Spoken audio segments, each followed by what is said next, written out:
அங்கேருந்து வந்து இங்கே ரோடு பண்ணி இது பண்ணி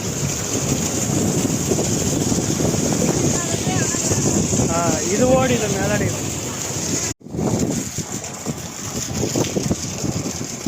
ஃப்ரெண்ட்ஸ் பார்த்தீங்கன்னா 1 டன்ஸ் டெலிவரி 250 அடி அங்கே போட்டு அதிகமாக ஒரு வெயில் அரைச்சி அதிகமாக வருமா. அங்கே இருக்குது 300 அடி 250 அடி இறக்க பாருங்கள். 300 அதாவது 550 3 பேனல். உங்களுக்கு சந்தோஷமா? சரி ஃப்ரெண்ட்ஸ் பார்த்தீங்கன்னா அப்பாவுக்கு தான் போட்டு கொடுத்துருக்காரு. மிலிட்ரியில் ரிட்டையர்ட் ஆகி இப்போ தான் வீட்டில் இருக்க. அப்படியே இதெல்லாம் நான் பார்த்தா விவசாயம் பண்ண